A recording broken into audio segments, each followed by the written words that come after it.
Why shop for Valentine's Day at D. Geller & Son Jewelers? Because you don't want to end up like shouldn't have case number 735. I got you something for Valentine's Day. Go ahead, open it. Oh, wow. A new vacuum. Oh, Michael, you shouldn't have. A vacuum might save her from sweeping, but jewelry from D. Geller & Son will sweep her off her feet. This Valentine's Day, give a treasure, not a chore, with a beautiful piece of jewelry from D. Geller & Son, making her sparkle, not her floors, since 1939. In Kennesaw, Sandy Springs, and online at dgeller.com. Welcome to the Janelle King Show. For those of you that are joining me for the first time at our new time, 5 p.m. right here on Extra 106.3, I'm Janelle King, and this is the Janelle King Show. This is where we discuss kitchen table topics that are typically banned from family gatherings, but are absolutely necessary in order to have a strong republic. And today's kitchen table topic is no shorts of any of the other topics. They are definitely banned from the kitchen table. We're talking about Georgia ICE raids. We're talking about executive orders, and we're talking about rolling out my new series called Detoxing Feminism. Jam-packed show here, and we're kicking off our new segment discussing what is happening here on the ground. So I'm doing current events in the beginning of the show now so that we can touch base on some of these topics. And to be quite frank with you, I got some things to say. I have some things to say. So I want to touch on some of those current topics. So we'll definitely be breaking all of that down, as well as finishing our breakdown on Trump's most recent executive orders that I believe are impacting you directly today. So much to discuss. So let's get started. I want to kick off the current event segment talking about these ICE raids. Last week, I discussed what was happening nationally while breaking down his immigration executive order. So President Trump dropped the immigration executive order. I went through what that is, what that means, all that good stuff. So check out last week's episode if you want to hear about the executive order. But the recent ICE operation across Georgia has sparked both praise as well as concern from Republicans and Democrats. Mostly concern coming from Democrats and praise coming from the Republicans. So it's very, very split ideologically, particularly in districts where there are large immigrant populations. Some lawmakers, like House Speaker John Burns, supports the operation, stating that they fulfill President Trump's mandate to crack down on illegal immigration and enhancing cooperation between law enforcement and ICE. There are federal agents that have arrested individuals accused of being in the country illegally. And I hate the word accused because it's not something that you have to accuse someone of. You can prove whether or not a person is a citizen. You can do it fairly quickly. So the way the media writes these things is kind of tricky. But the truth of the matter is we're not accusing them of being illegal. These people are in the country illegal.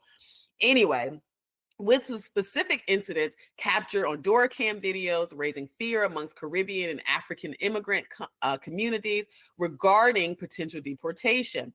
The operations have led to concerns that churches, schools are no longer safe to consider safe places for asylum seekers. They were never safe, guys. These are not asylum seekers that are going through the normal asylum process. These are people that are jumping across our border, embedding themselves in our schools, embedding themselves in our churches, and then they're as a means of hiding themselves.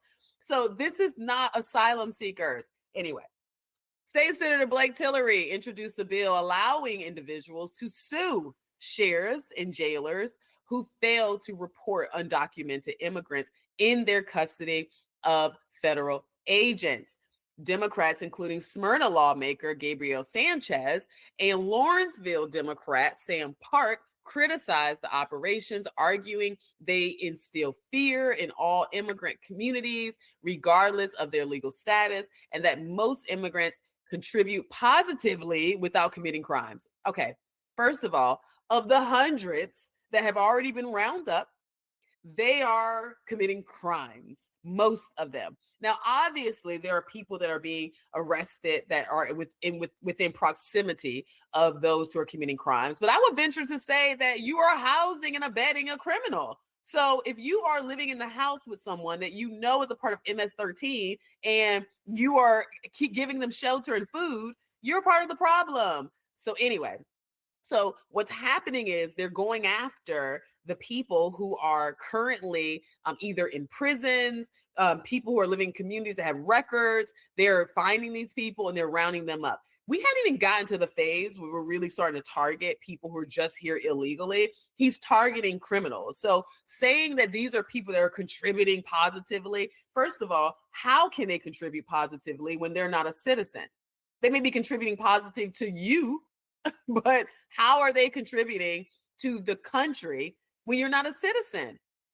Jumping across the border and providing people with some type of comforts while they're here is not compassion, not at all. So we got to stop that too. Anyway, just had to pause because I feel like the rhetoric is just so frustrating. It's like, and when they keep pushing this idea that somehow ICE officials can't tell the difference between who's illegal and who isn't, it is extremely racist. It's racist.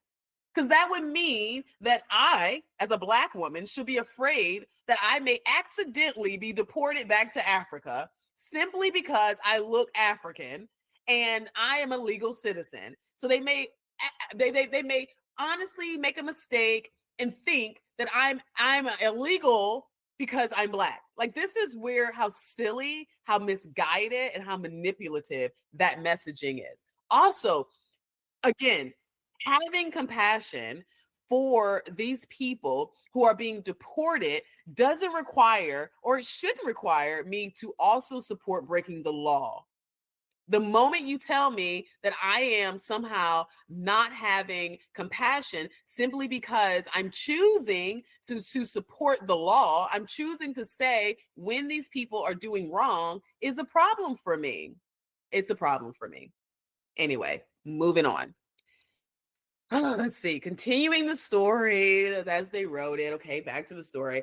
All right. Speaker Burns, our Speaker of the House, believes that cracking down on these on immigration or illegal immigration will not lead to impacting us negatively, or a negative impact, so to speak, on Georgia's agriculture industry, which relies on migrant workers, insisting that those involved are doing it legally. And of course, they have to be doing it legally, or they're supposed to be doing it legally. Are they not? I'm pretty sure there are some that are hiring people that are not legal. But the point of the matter is that doesn't matter. What matters is that we are following the law, that we are doing what's right. And so to say that, if we don't allow these immigrants to break our laws, then we won't have enough people to work in our field. Again, it's giving something else, and it's concerning, because you're basically saying that they are somehow above the law as long as they can help you produce. Come on, guys, we got to do better. We got to do better.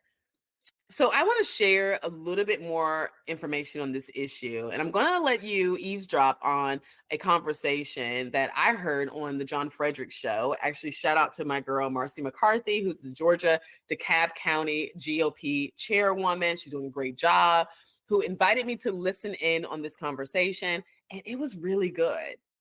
I also want to kind of bring up what's also happening here in Hotlanta, specifically in like DeKalb. We have ICE doing raids overall, and it is completely putting the Democrats' hair on fire. And with like Chambly's mayor putting out a statement with instructions on how to avoid ICE. And we have our Brookhaven, where I live, mayor and city council saying that, the Buford Highway corridor is like a love fest of places where it's really 90% of the crime in our Chambly and Brookhaven area in DeKalb.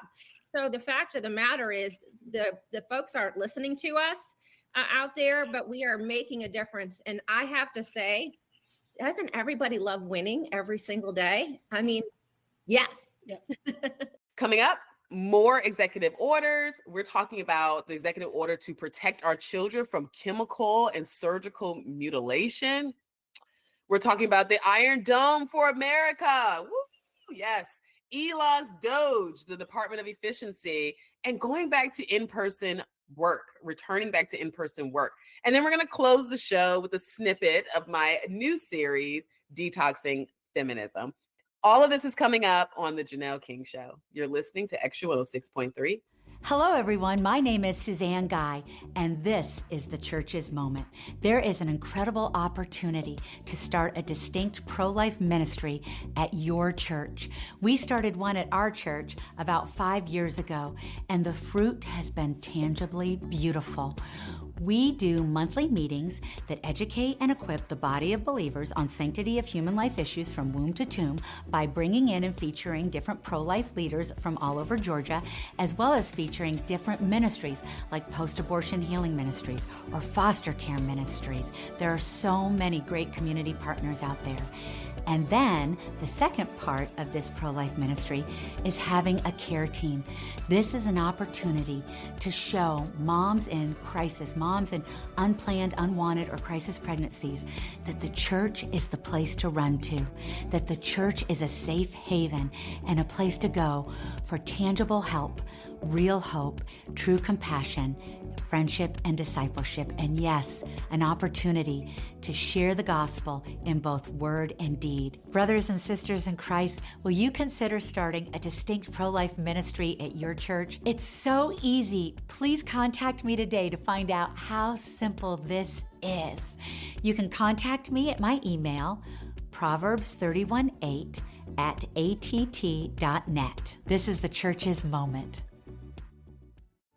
Attention Georgia residents, join me, Janelle King, on February 4th from 6 p.m. to 8 p.m. for the Urban and Metro Communities Policy Dialogue with your Lieutenant Governor, Burt Jones.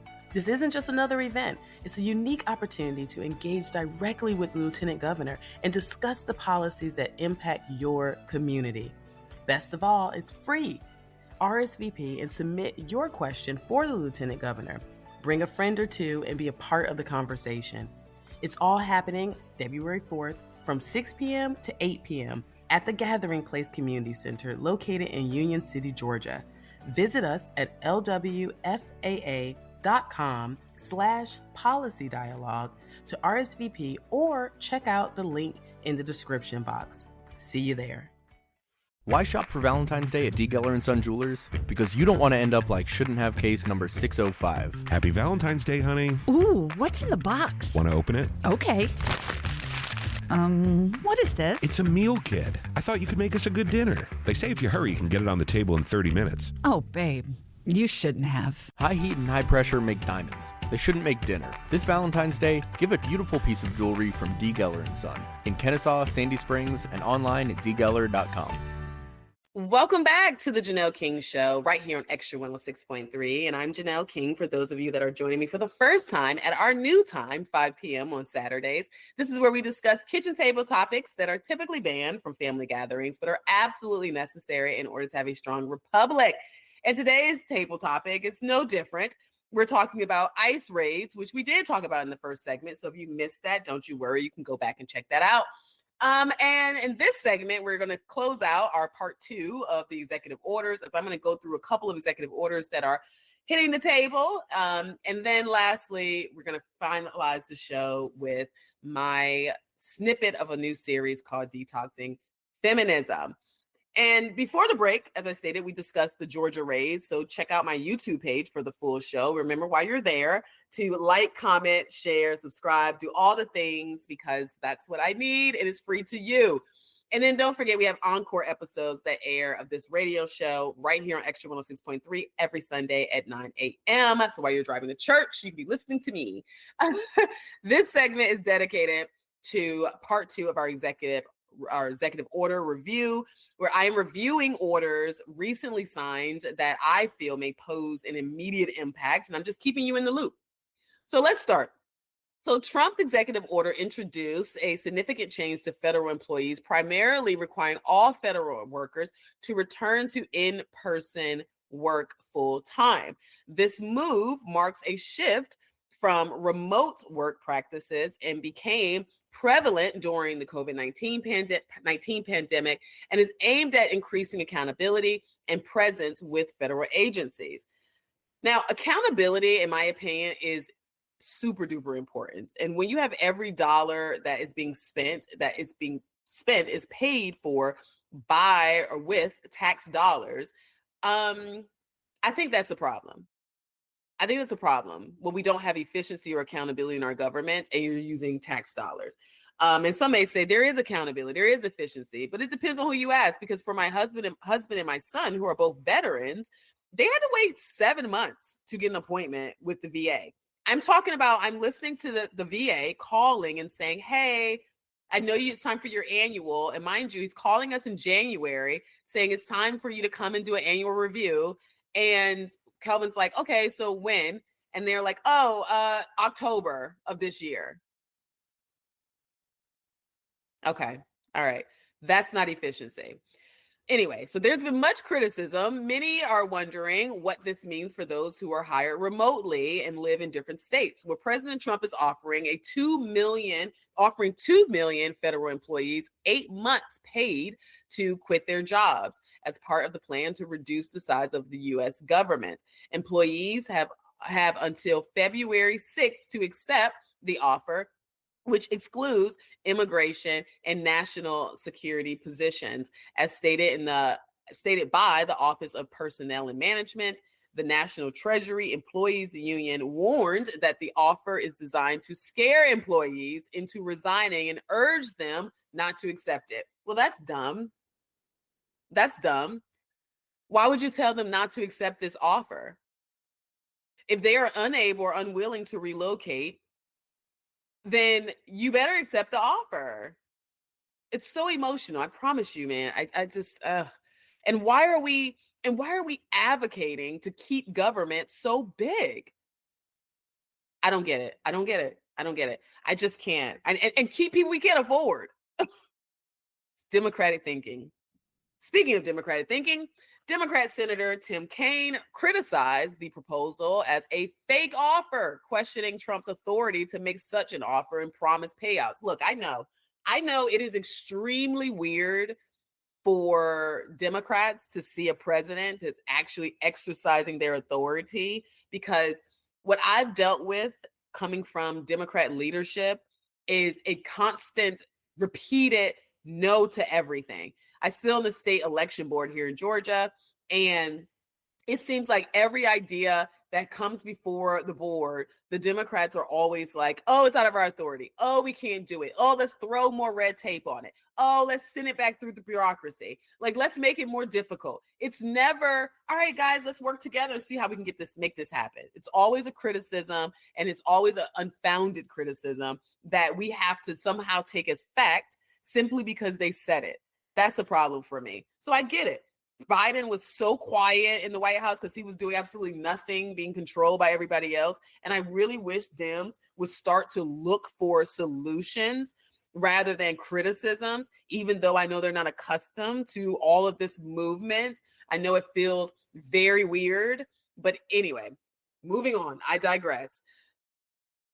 When it comes to the in-person stuff, I'm someone who has worked a 9-to-5 for a number of years. However, for the past 12 to 13 years, I've been self-employed. So I've been working for myself more as a consultant and doing that type of work. Now, my husband has been self-employed as well for 10 years, but he built a company. So I was doing more freelance and doing consulting work and doing events and things of that nature, whereas he built the company where he has like a bunch of employees. I don't have any employees.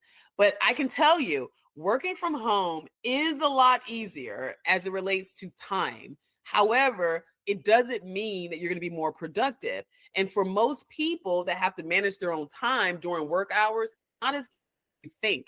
When you start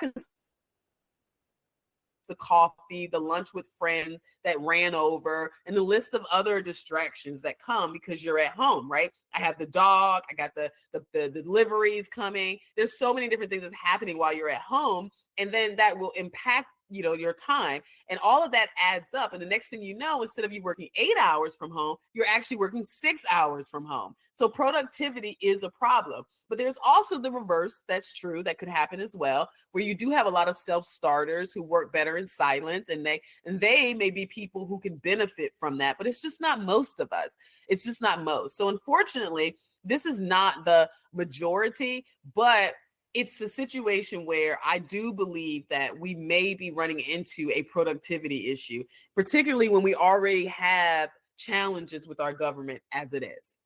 Continuing on, This order also establishes the Department of Government Efficiency under the executive office of the president to operate until July 4th, 2026. Now, I love that this agency has an end date because that was a concern for my husband. He was like, well, we're creating this, but is this going to create more government, right? Like we're letting people go while we're also expanding. That was a little bit, he had some concerns about that. And I did too. So I love that there is an end date to this. So just so you know, this is not creating a new department or agency that's going to be with us for the next 5 decades, like we have some of these other agencies, like the Department of Education. But anyway, it's more so he's sending them in to clean it up and then get out. Right. So that's the way it's supposed to be.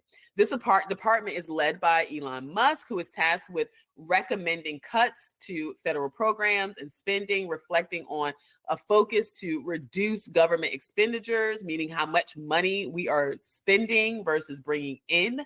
Additionally, the executive order mandates the creation of a federal hiring plan within 120 days, which will set all new standards for hiring federal workers. This plan emphasizes the recruitment of individuals who are passionate about the ideals of the American Republic and seeks to prevent hiring based on race, sex, or religion. The other aims to block the hiring of individuals deemed unwilling to defend the Constitution or faithfully serve in the executive branch. If I could add something, I would add, let's hire people that have a compassion for people. Right? I feel like what we run into when it comes to federal workers is that their jobs are just so secure and they're so rude and disrespectful to people. It's like the worst experience. So I want to see some customer service skills increasing as well. But no more going rogue and holding the administration hostage like the squad did with the Democrat Party. So now we're no longer going to be forced to have to make the hiring decisions based on whatever standard the society comes up with.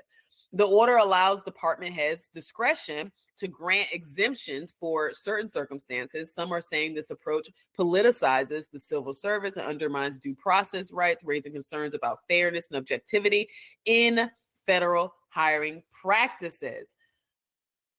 Okay, wait a minute. So the Democrats are concerned this is going to create discriminatory practices. Where was all of this when DEI was created? And it was taking all these slots from Asian children so they couldn't go to school, and white children who are qualified, but sorry, these slots are reserved for the Black kids.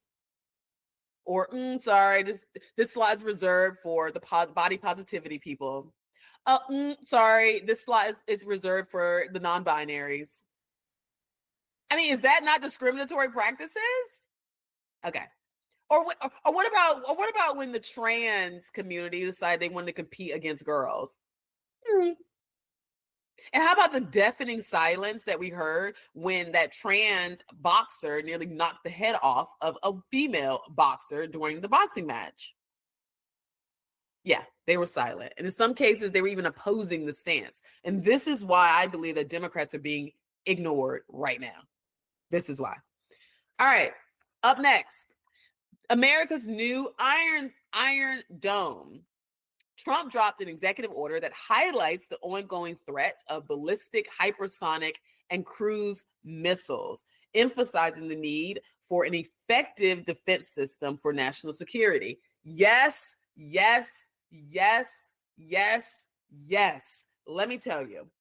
So many of you know, and to all my new listeners, my husband is a former Air Force officer, and many of his friends are currently high-ranking officials in the military. And he's also my husband's also a part of an organization called Business Executives for National Security. And I can tell you that I hear these conversations, and I can tell you that this hypersonic missile has been discussed at our home because it has been a concern. I've overheard my husband kind of like having these conversations and with some of his friends. And this is a major threat that is a concern because China was able to produce this missile, and this missile can shoot around the globe, in some cases, not even being detected. So Trump is absolutely right. And we have to strengthen our defenses, particularly now when it seems like emotions are really, really heightened due to what's happening in Israel and with Hamas and the money that was sent over there. We really do need to pay attention to what's happening. The order references past efforts, including President Ronald Reagan's initiative, and notes that increasing complexity of threats from peer and let me start this over. The order references past efforts, including President Ronald Reagan's initiatives, and notes that notes the increasing complexity of threats from peer and near peer adversaries from over the past 40 years. So some of the policy directives that come with this executive order is that the United States will deploy and maintain a next generation missile defense shield. The U.S. aims to deter and defend against foreign aerial attacks targeting the homeland. Assurance of a secure second strike capability is prioritized as well. Within 60 days, the Secretary of Defense must submit a comprehensive plan that includes defense strategies against advanced aerial threats, acceleration of deploying the hypersonic and ballistic tracking space sensor layer, development of space-based interceptors for boost phase interception, creation of capabilities to defeat missile attacks before launch. I want to talk about this really quickly. When I went to Israel, we met with someone in their national defense, and they talked about their dome. And what I didn't realize was that when Israel is protecting itself from missiles, typically this is what happens. They either allow the missile to land if it's going to land in an open area where there aren't any people, so they don't have to waste their missiles, or they send out their defense, their missile defense, and that it's literally like two bullets having to hit each other in a head-on collision. That's how precise Israel's Iron Dome is. And I would love to see something like that here. Now, I know we have a lot of protections. I mean, America is safe, right? We have a lot of nuclear weapons. Like we're strong. But it doesn't hurt to have a stronger defense. A plan to fund the directives will be submitted to the president in collaboration with the Office of Management and Budget in time for consideration in the fiscal year of 2026 budget. The order calls for an updated assessment of the strategic missile threat to the U.S. homeland and a prioritized list of defense locations against potential nuclear attacks. The U.S. will continue to collaborate with allies on missile defense initiatives aiming to improve and accelerate missile defense capabilities for both the U.S. and allied forces. The order clarifies that it does not impair existing authorities and must be implemented in accordance with the law, the applied law, and available appropriations, meaning we got to have the money. The executive order underscores the U.S. commitment to enhancing its missile defense capabilities amidst evolving security threats while collaborating with allies for a collective defense approach. There you have it. So, as you can see, there's a lot going on with our national security and our defense, and I love it all. So, let's discuss one more before we go to the break.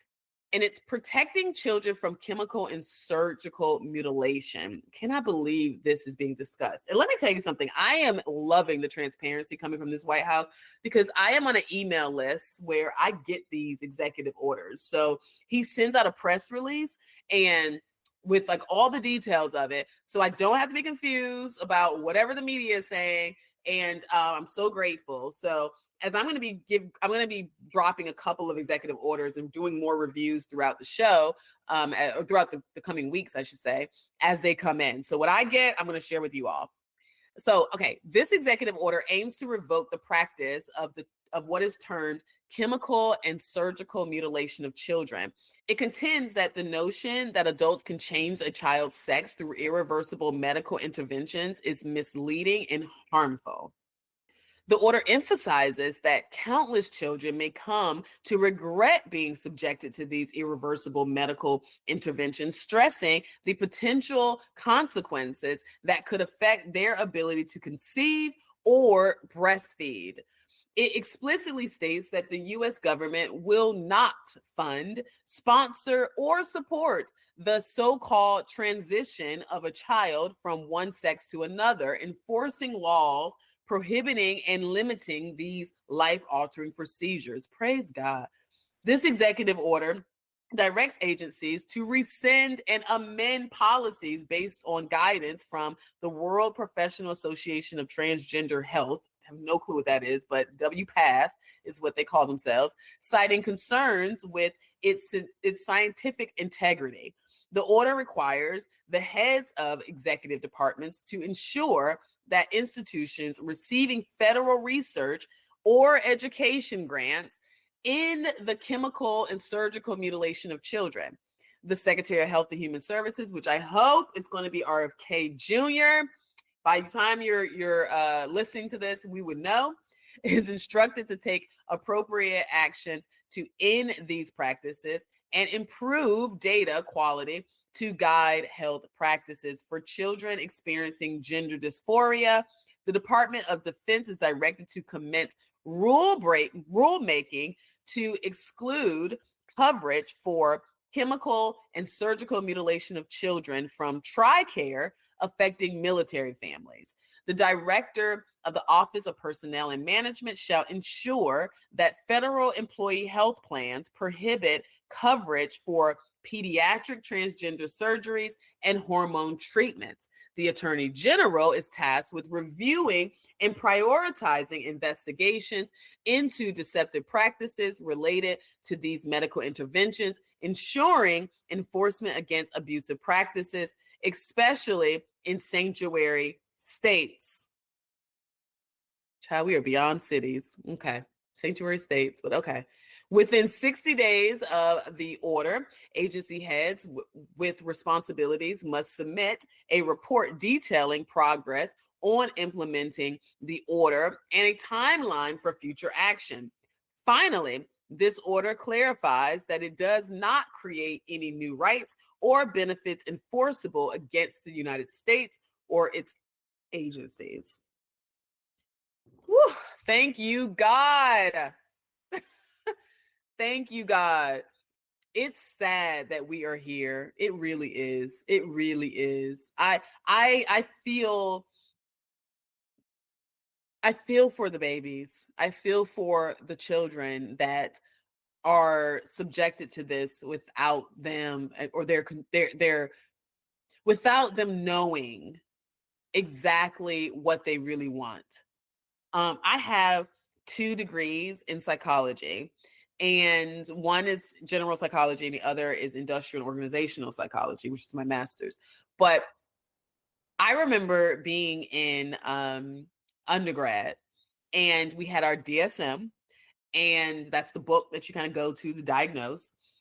And I remember seeing body dysmorphia as a true, like, it's a medical condition. And I cannot imagine stepping in front of the mirror and seeing myself as a boy when I'm really a girl. And I really do think that there is a lot of compassion that's being lost in this conversation because it's being misconstrued. It's not compassion to tell the person looking in the mirror that you are what you see in the mirror when the entire world sees them as what they are. That's not fair. That's not compassion. And I have a problem with that because it hurts people. So let's get back to telling the truth. Let's get back to doing real therapy so that we can really help people. After the break, I'm introducing my new series. I'm so excited. That will be on my YouTube page. So the full series will be on my YouTube page. But I'm going to give you a little snippet of Detoxing Feminism. We'll be right back. Attention Georgia residents, join me, Janelle King, on February 4th from 6 p.m. to 8 p.m. for the Urban and Metro Communities Policy Dialogue with your Lieutenant Governor, Burt Jones. This isn't just another event. It's a unique opportunity to engage directly with the Lieutenant Governor and discuss the policies that impact your community. Best of all, it's free. RSVP and submit your question for the Lieutenant Governor. Bring a friend or two and be a part of the conversation. It's all happening February 4th from 6 p.m. to 8 p.m. at the Gathering Place Community Center located in Union City, Georgia. Visit us at lwfaa.com/policy dialogue to RSVP or check out the link in the description box. See you there. Welcome back to the Janelle King Show. I'm Janelle King. This is Extra 106.3, and this is where we discuss kitchen table topics that are typically banned from family gatherings, but are absolutely necessary in order to have a strong republic. Now you will hear a snippet of my new series, Detoxing Feminism. In society, we often undermine the qualities that defined us as women, promoting superficial images that lead to feelings of inadequacy. Feminism tells us all that we are not without celebrating who we are. I'm Janelle King. You may know me from Fox News, CNN, or the Georgia Gang, but I want to connect with you on a deeper level through this podcast. Over the past 3 years, I've embarked on a journey of personal self-discovery, confronting parts of me that quite frankly needed to be confronted. By leaning in on the wisdom of older women, engaging in tough conversations, and spending time with God, this has led me to discover a mental framework that has served as a filter for making life choices. And unfortunately, my filter was heavily influenced by feminist ideology, and I had no idea. Feminism has existed for many years, taking different shapes and forms as generations change. It spews rhetoric that is harmful more than helpful. We are not just a core in our families. We are not in competition with men, and we're certainly not judging all men through the lens of a few bad experiences. We are powerful expressions of strength through service, essential to our communities. And while I don't have all the answers, I invite you to join me on a journey to confront uncomfortable truths and uncover important values that make the female species a force. Welcome to Detoxing Feminism.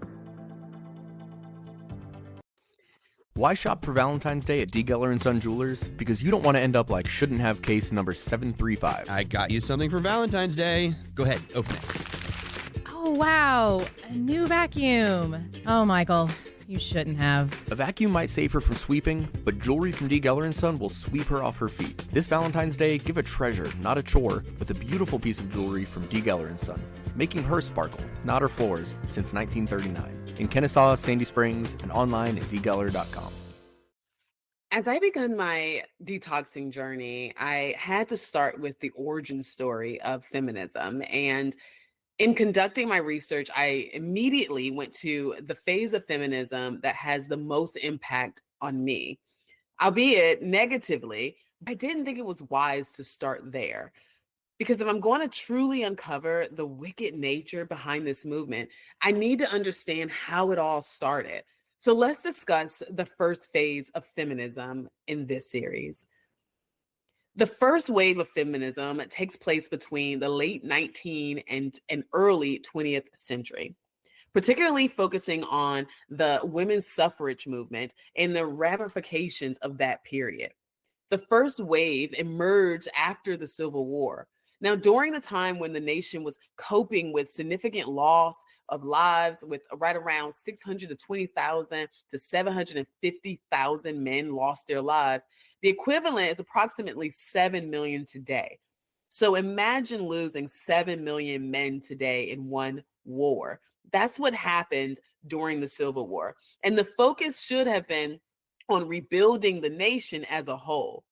But this was a period of time when we see the rise of capitalism, which created a wealth divide due to many taking advantage of the these great opportunities. Literally, this was a time when corporate laws and regulations were really relaxed. And if you had a product or service, you could become successful virtually off of just pushing your product and service. There wasn't much regulation. This was a time when the era was also known as the Golden Age, which I hope we're living in right now too. But anyway, but this is when most entrepreneurs were able to create freely. And this is how the American dream was born during this time period.